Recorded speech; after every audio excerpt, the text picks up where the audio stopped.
Yeah, I mean, this is really about Bank of England base rates going up. So we were expecting it to go up to kind of 3 or 4% next summer, but it now looks like it's likely to go up to 6%. And this is a direct consequence, really, of the mini budget that we saw a couple of weeks ago.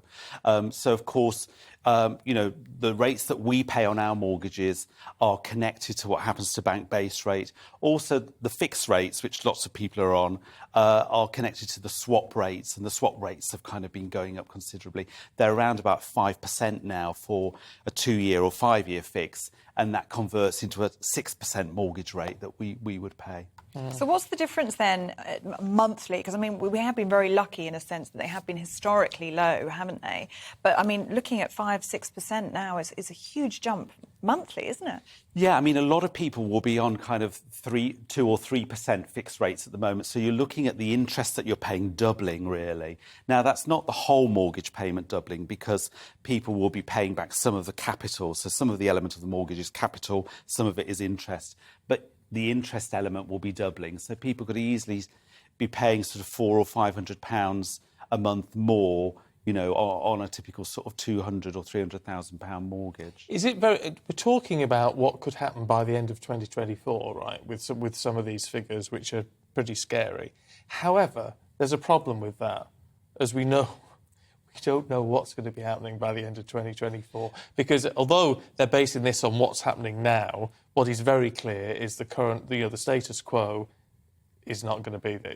It's going to be changing either with different people in charge, whether it's different Conservative government or a new Labour government. So it's all going to change anyway. It is. There's a lot of uncertainty. There's political uncertainty. There's the war in Ukraine, and that's affecting energy prices. So should the war in Ukraine end earlier than we expect, and who knows when it's going to end, then energy prices could come down. That could mean that inflation comes down, and so the Bank of England don't have to put interest rates up as much. So I guess we're all crossing our fingers, really, that might happen, and that could sort of save the day.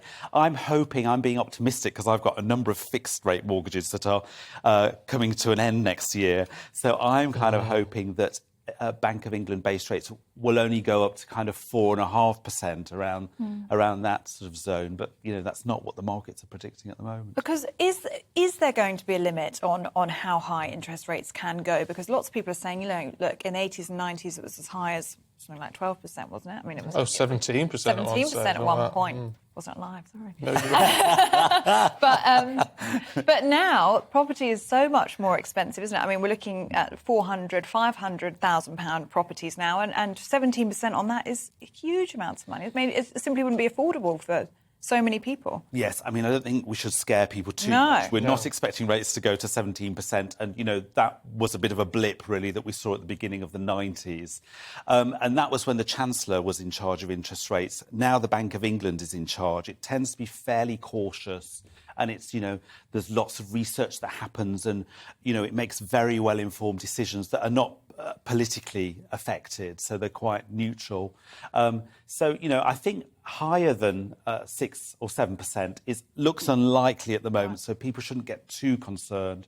And, everyone is expecting inflation to fall back again next year to, 4 to 5%. It's currently at around about 10 to 11%. So fingers crossed that should happen.